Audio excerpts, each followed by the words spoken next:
I'm Amanda. I'm Jessie. In this podcast, we talk about the joys of motherhood as well as the experiences that have altered us along the way.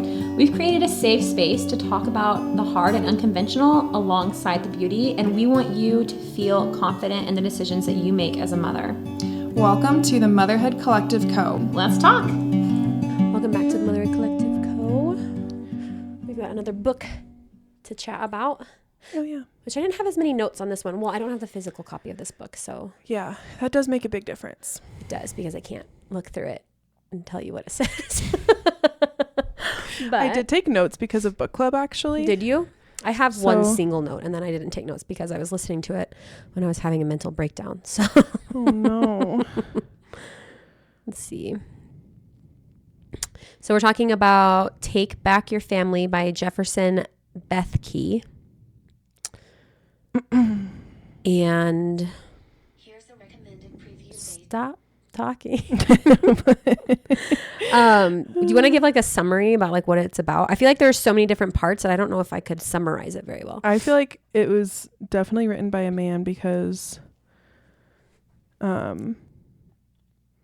don't know. I feel like it's probably along the same lines as a lot of books we've read recently, where it's just like about taking your family back to the roots of what family was created for, and kind of trying to like silence out all of the noise of technology and social expectations and schedules. And I feel like he harps a lot on intentional family life. Yeah. I think like the first chunk of this book, he really talks about how much we've screwed the family in the United States. And like, because he was saying like all throughout history up until less than 100 years ago, up until like the Industrial Revolution, and even actually further into that, he was saying like into the 40s and 50s, 60s, that era, we had multi-generational families. I was talking to someone about this the other day. I was like, you know when you drive past like a new build community and it says single family homes, why do they even have to like differentiate anymore? Because that's all we build. Because it used to be multi-generational homes. Well, you know what's funny is like half of my neighborhood is multi-generational housing. That is so funny because I don't see those. I don't ever see those. Yeah. So he harps a lot in the beginning about like how family is set up to survive in a village. Like they say it takes a village, and it's because we used to all do it together. Like grandma was in the same house, aunts, uncles in the same house, cousins, and your kids all being raised up together. But the nuclear family was introduced somewhere around the 50s. And it was this idea of the family of four and the golden retriever with the white picket fence, right? The American dream, I say in quotation marks. And he also talks a lot about when that became a thing, it became individual priorities. Like dad has his goals, mom has his goals. Kid one has their goals, kid two has their goals, and they're all doing separate things. And there's no family function. Do you know? Like, you know what I told Chase a while ago is that was actually like my nightmare. What like everybody deems the American dream. Yeah.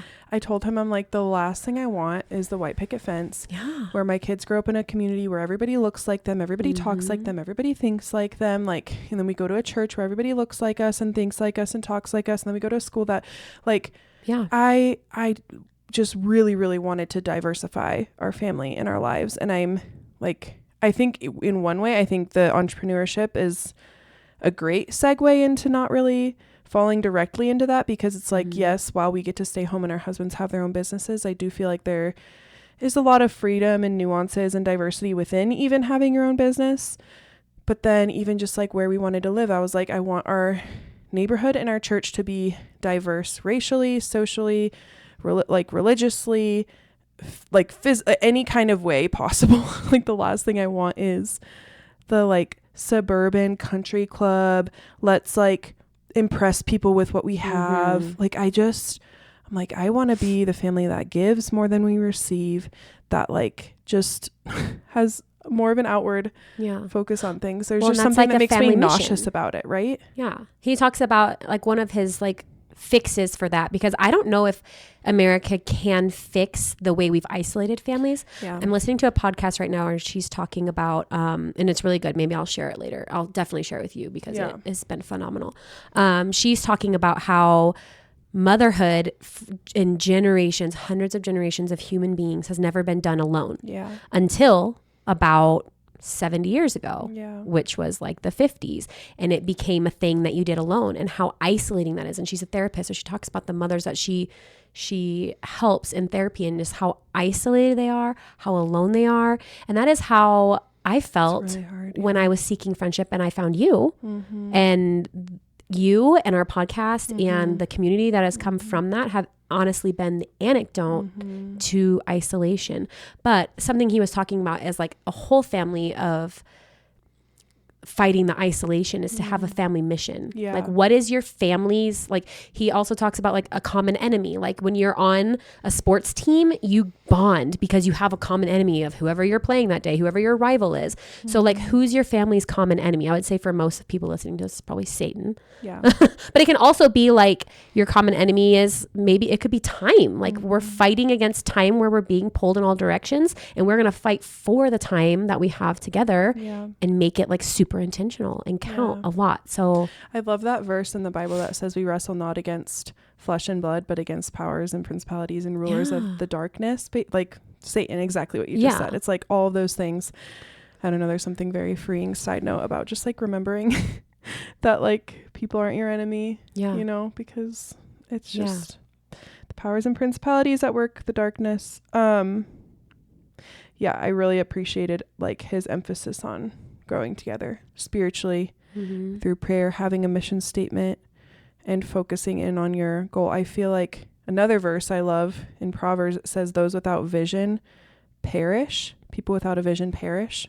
That's like a very simplified version of it. But, and I think that goes for families too. Like if there's no vision, if there's no direction of where you're headed or where you're going or what you're focused on, you're just going to be like at the beck and call of every stumbling block, stuff. Every like, I just, what do you do? Where are you that's going? Like anything in life. If you don't know where you're going, you can't get there. Right? Like if you don't know my goal today is to do X, Y, and Z, you're just fumbling around your house, like doing random stuff. You're not getting to where you think you need to be. So I think, And then also evaluating like, what is your mission statement for the Lord? Like if your end goal is for the service and sanctification of the Lord, of your family, of that whole process, I think, because we can have really selfish goals, you know, it's like, I want to be this rich. I want to have this many vacations. I want to have friendships with people that bring me power, whatever it is. And I think if you can like, I don't know, those things will never prevail. But I feel like when we're striving for something that's heavenly and holy, the whole process is glorifying. You know what I mean? So I don't know.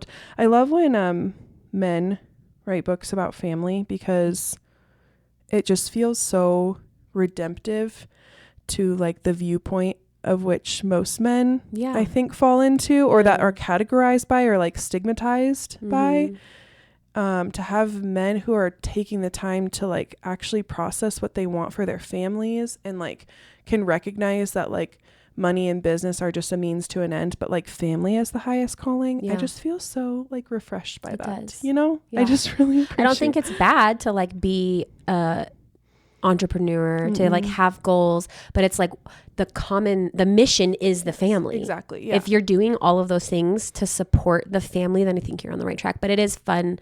It is good to hear like men talk about family. I agree, because I think it is so countercultural to hear men talk about family at all. And I think most of our books are women, you know, wouldn't you say? So I feel like it's just this one and the last one. I'm like, okay, thank God there's still men out there who like, and I know our husbands care about our families. I'm not saying like this is personal. I'm just saying in general, what you see in the church and in business and all this stuff is men time and time again putting their families on the back burners to be like, I have to do this, you know, and forgetting that like business comes second or third, I should say, to God and your family. So I just really, I don't know, I really appreciate that, and like having that kind of vision for. Do you know what probably my favorite part of this entire book was? When he said, because he was talking about having the common enemy. Yeah. Right.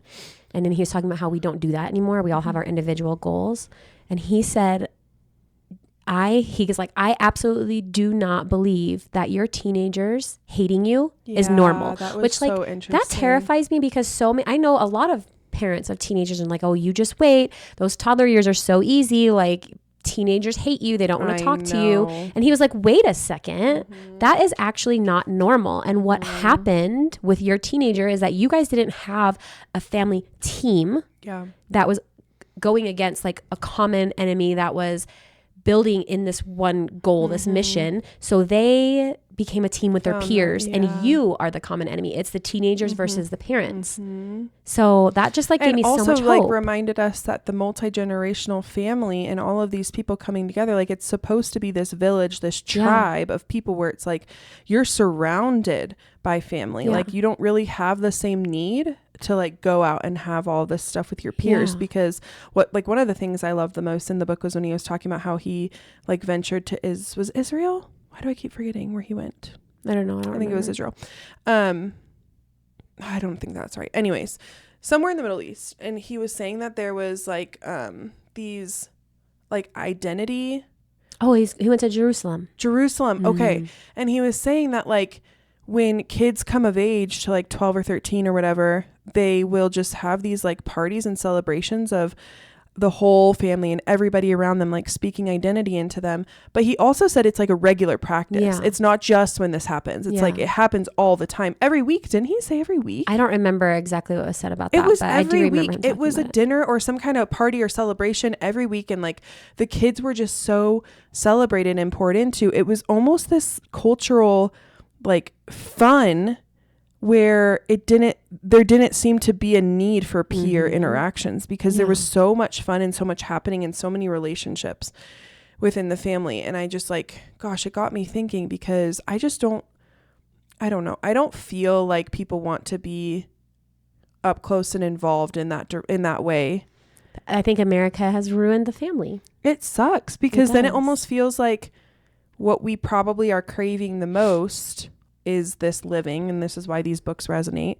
But then you look to our realities and it's like people are just too busy and their priorities are just not to be that up close and involved with your kids. Like that's kind of disheartening. A lot of these books I think have triggered that more in me than anything else of like that missing. Okay, but what do you do if you don't have this giant village of people who love your kids? My grandparents. Okay. I don't know if I've talked much about my grandparents on this podcast, but my grandpa retired at 42. He bought 280 acres in Farmington, Missouri. Well, actually it's Bismarck, Missouri. It's way far. It's just this tiny little town. And there were multiple houses on my grandparents' property. So I lived about 40 minutes away as a young child, but as a teenager, my dad moved into one of the houses on the property.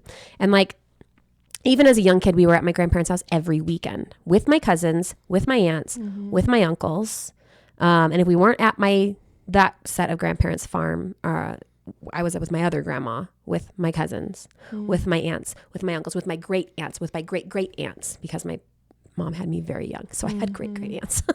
But I very much had this like, and I could be romanticizing it. I had the thought today, like I should call my mom and see if this is like actually how it was, because I have the tendency to romanticize things. I do feel like I was raised in a village. And I think a part of that was my mom had me when she was a child, you know, by today's standards, she was 18.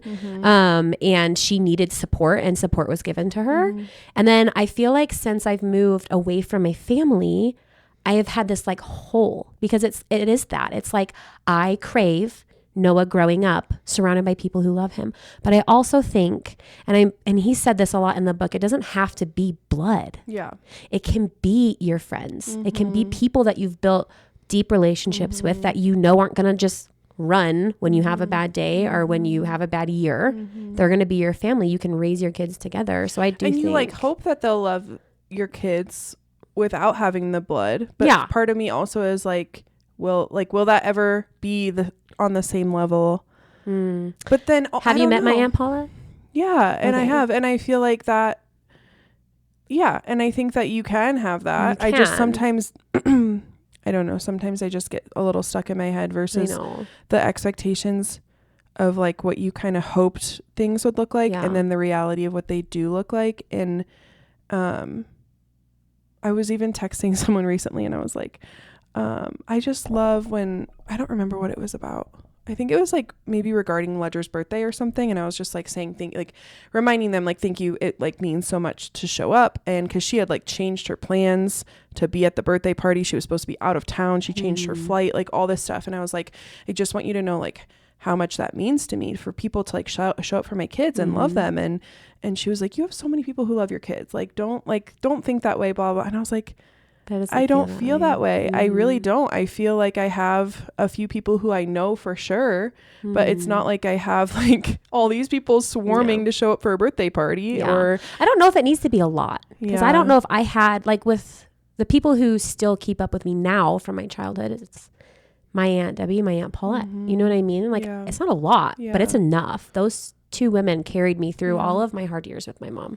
Yeah. I don't know. Because even when I think about the people that were really influential in my life growing up, like they might see my kids twice a year. Yeah. You know? And I think what's hard too is it I don't know, I'm not trying to sound savage on this right now, but like it almost sometimes hurts worse to have family in town.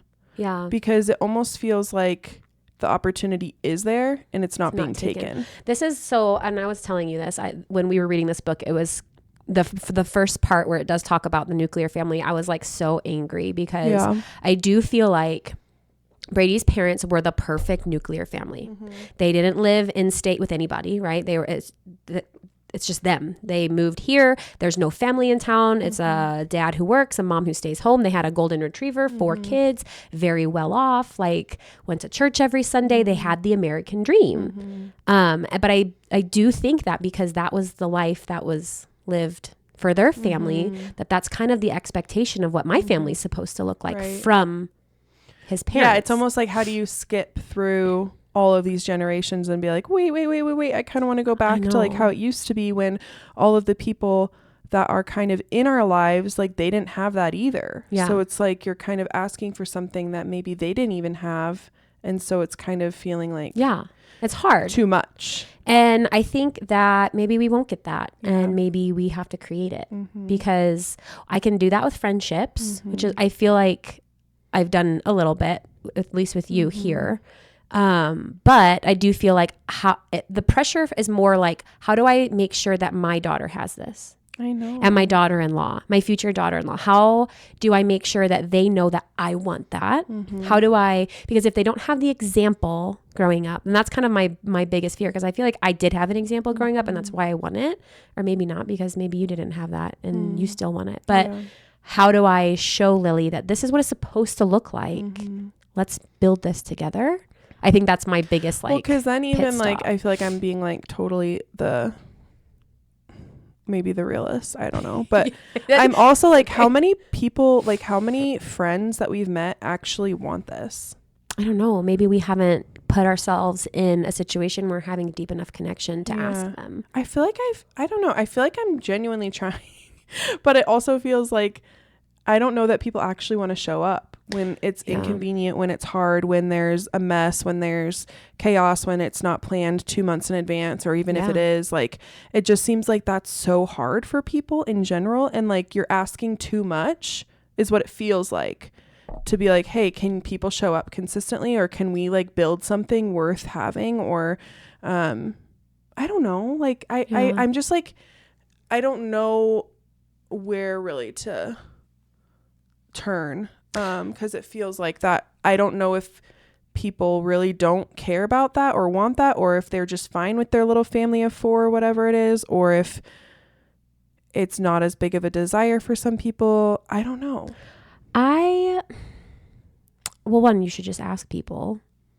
You can build a relationship enough to talk to them, but also here's what, like, if you're thinking about hanging out with family, what do you do when you know, okay, it's Sunday dinner, I'm going to go be at my mom's house. What's the difference of you hanging out with your family and then you setting up all these things with friends? I feel like there's a lot of pressure with friendships. Like, people feel like they have to show up. People feel like they have to present a certain face. People feel like they're taking care of their kids, but they're the only ones watching their kids. Whereas when you're with your family, you don't have to show up any certain way. You show up with sweatpants on and a messy bun. You don't have to talk to anybody. You could just go watch TV in the front room. You know, your mom's going to parent your kid. Your brother's going to parent your kid. You're going to parent your nieces and nephews if they're all in the same house. It's just kind of like coexisting. And I feel like you get to a certain level of friendship where you can just coexist. Yeah. Where if we're all together and I'm in the kitchen and you're in the living room and Sunny's coming into the kitchen and she needs corrected, I'll correct her. And Noah's needs corrected, you correct. No, you know what I mean? It's like there's less pressure. Even in that that though, like you're like, we're on a different level of health, even in the sense that we consider it an honor for someone else to correct our kid for us. Yeah, like true. That is even a whole nother level. Do you know how offensive that is apparently to most other people, where it's like, yeah, we feel like, wow, thank you, because you care about them and you know their potential and you know when they're going awry and you want care to guide about me. and lead them and raise them up. Exactly. Like, I have in my family, not I have, because I don't have it, but like we're in a group chat and I kid you not, between my mom and my mom's sister, my mom and my aunt, every single week, someone is begging for my nephew to be at their house for the whole weekend. Growing up, I didn't just go to my grandparents' house for a night. I went for a whole weekend or sometimes a whole summer. Every summer I was there 3-4 weeks. Yeah. And like, that's normal. And that's just like, I don't know. That's just probably a feeling that's just like the most amazing feeling ever. Yeah, there's just something different about someone being like, I miss your kids. I want to see them. I like, how are they doing? Especially now not being on social media. I'm like, people aren't even getting those little doses of them on there. And so I think it just means a lot when people Do you know what I think about all the care. time? Like, our grandkids already exist in our daughter's bodies. Yeah. They're carrying them around with them right now. I created them in my own body. Like, how it makes no sense to me how a grandmother isn't like connected to that. Just like, oh, that hurts my heart. I know. I'm glad that your mom does though. I know. And I feel like my mom does Chase's too. parents actually, like the last time that they were in town, because we've only seen them a couple times this year in general, but they came over and they were hanging out with us for a little while, and they were like, you guys just go on a date, like we'll just watch the kids. And I was like, really? Well, okay, we just went to Starbucks for literally like 45 minutes and played chess, and it was like amazing. Yeah. I don't know, but it was just even the thought of like, yeah, we want to hang out with them, we want you guys to, I don't know, it just like felt really nice. And it just, it's just made me think about too, like how I want to show up for Sunny, and I can't picture a life where I'm not like at her beck and call, but like kind of like, I feel like I just like really live to serve her and like Ledger, of course, but like she just seems so much more like a human at this stage. You know? So I've had 3 extra years to think about her future. But I don't know. It's just something I think about a lot, so that's why this tangent was so long. I just think about it a lot because it does feel like there should be more people like involved in my kids' lives. And I think about it too, and I think summer is when I think about it most, because that's when I was with my grandparents all the time. And summer's always very lonely for me in Colorado. I'm like coming up to it, I'm like already like trying to mentally strengthen myself to not just be sad all summer long, because that is hard for me. And there were always like, there's always things going on. There's, you know, the sporting teams, but then there's also like we used to go to Lake Powell all the time with cousins and aunts and uncles, and we grew up with a lot, like we grew up constantly with cousins and aunts and uncles and all this stuff. But I feel like the older everybody got and the more politics got heated and religious preferences got more diverse and aggressive, and we went a long time without seeing extended family and grandparents. And my mom's dad died when she was 5. My mom's mom died when I was 5, and so I hardly ever knew her parents. And then my dad's parents are kind of like aloof in another state. And so, I don't even like the concept of grandparents. I had a couple years where I knew Chase's grandpa before he passed away, and I just like loved him. And I think just having like this idea of having grandparents, I'm like, I don't even know what that feels like. Like, what's it like to have this like wisdom poured into you? And I have these cravings for like an old woman in my life to come and like have, or I could go to her and she like has tea and we can talk about how she did things and she could teach me how to sew. There's like these holes in your heart that you carry that I think, they're beckonings for Eden, because nothing is perfect here, but there is just this, these thoughts that you sort through. I think especially once you have little kids, where you're just like, that's a bummer. And I like can grieve for myself or my kids in whatever capacity, and then try to like move forward and decide what that looks like. But I don't know. Yeah. Sometimes it's a lot. It is. And these books, I think, just really like poke at those little holes sometimes. But I don't know. I'm sad. Just really in my feelings today.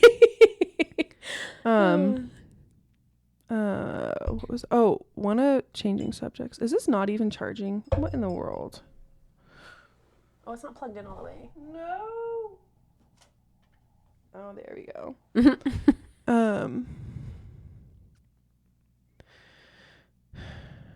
I loved the part of the book. I brought this up at our book club too, but I really loved when they were talking about, like, he was talking about raising kids with it wasn't expectations. What was it? Expectations?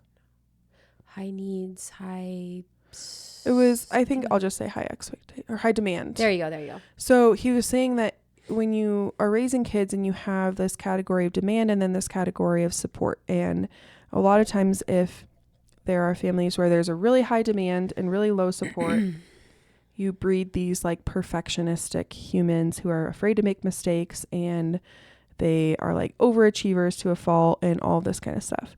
But if you have really high support, low demand, you raise just like really weak kids who have no grit and no ability to do anything without you like patting them on the back and like urging them along.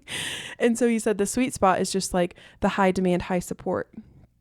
And I think I love this because I've seen different levels of this play out with how I was raised, how Chase was raised, but also I think how I'm trying to do things at home. I've had a lot of questions to my own self sometimes of like, do I expect too much of Sunny? But then I was like, when he said that, I'm like, I do. I expect a lot, but I also, the support is through the roof. So I think it made me feel like I'm on the right track. Can I tone things back and kind of adjust things? Totally. I think I always will, but it just made me feel good. I'm like, oh yeah, because if I didn't have any demands and my support stayed the same, I'm not raising the kind of character that I want in her. So continuing the demands and raising the support or altering one or the other, I think it just made me feel good. Yeah. Like, okay, that I really liked that. Yeah. It just stuck with I like me. that too. Maybe go into a little bit more detail, like demands and support. Like what are we talking about? I think like just the expectations of right now we're raising preschoolers, right? So it's not going to be like your grades need to be this. Yeah. We need to be involved in extracurriculars or whatever that is. So right now it's, you need to be a good steward of your toys. If you can't be a good steward of your toys, we're not going to own as many toys as we do. You need to know how to set your bed. When you take your pull-up off, it needs to go in the trash. When you change your clothes, they need to get put in the hamper. You're going to help me feed the dogs, or you're going to help me let them out before bed. It's just that kind of stuff of like, hey, we have 10 minutes. I'm going to go upstairs and clean up there. I would love if you could straighten up the living room, or you're going to help me empty the whatever that is. And then the support is like the encouragement and it's like the gratitude. It's my humility to be like, I couldn't do this without you. Like, you are such a vital member of our family. You are so helpful. And it's also pushing through when I get pushback from her, right? Because it's like, I'm not going to just roll over because she's resisting. I'm like, nope, we're all members of this house. And actually, I never feel like doing this stuff either, but we still just have to do it. Yeah. And like, we can play a really fun song and maybe we could get it all done by the time this song is over. So I think it's also like holding space for emotions to exist. Yeah. Like you can be mad or sad that this is happening. Yeah. It's still happening. Like I can be empathetic towards your emotions. Totally. I think that's also a very vital level of support that you need to offer your kids. Yeah. And whether he was intending it that exact way, I'm not sure. That's just kind of how I took it. And I was like, no, I like that. That makes a lot of sense. That makes a lot of sense. I had the one note I had because you guys know I was having a hard couple weeks when we were reading this book.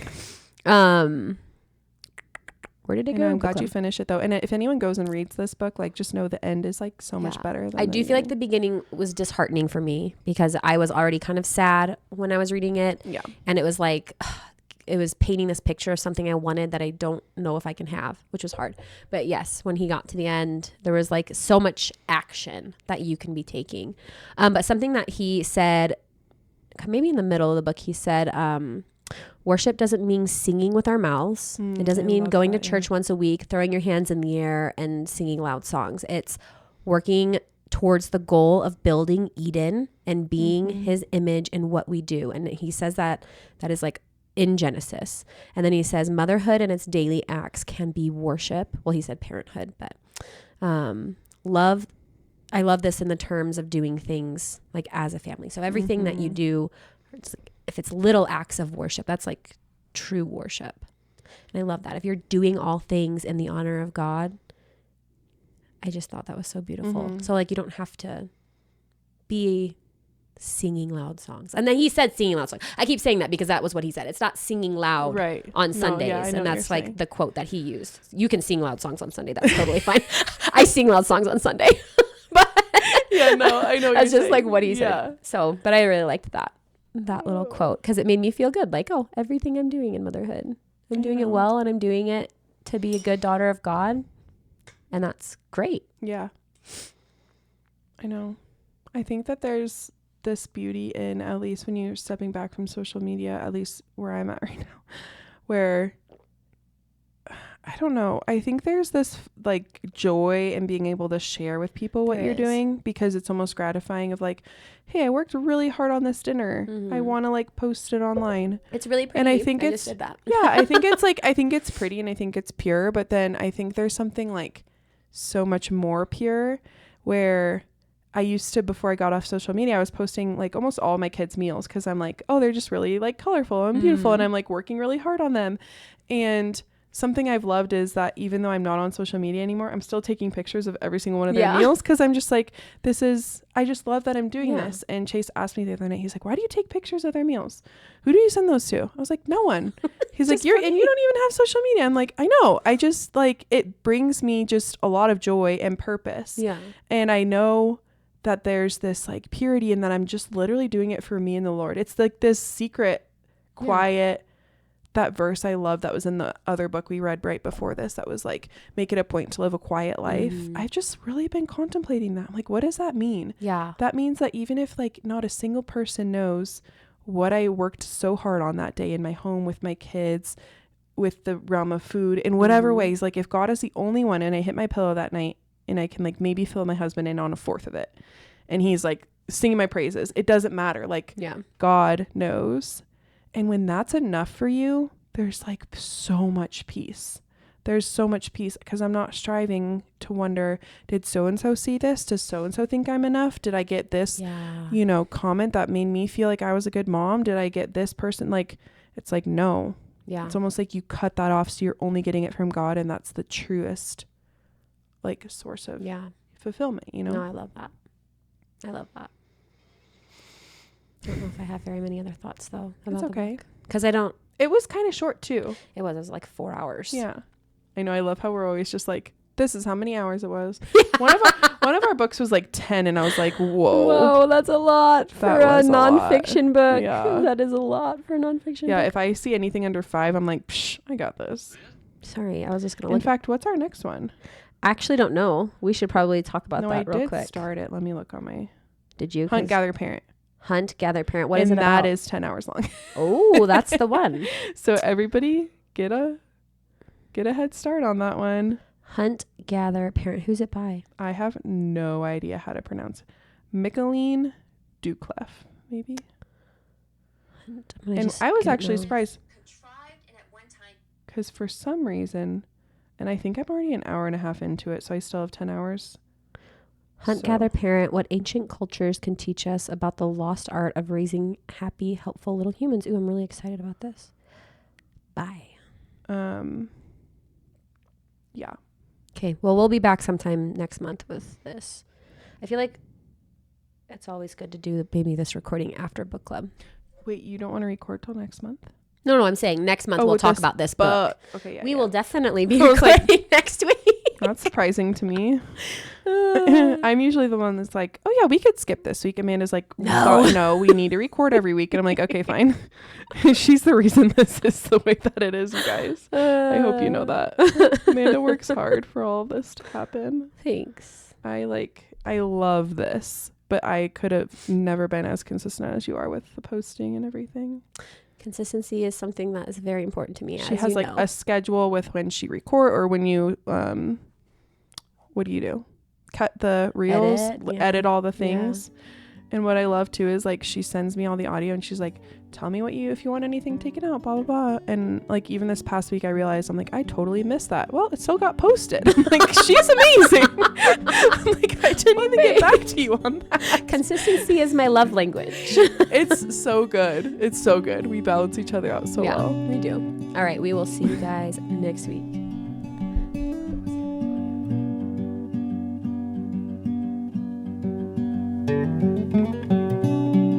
Thank you for listening, and remember that you were chosen to be the mother of your children. And you are exactly where you need to be. See you next week.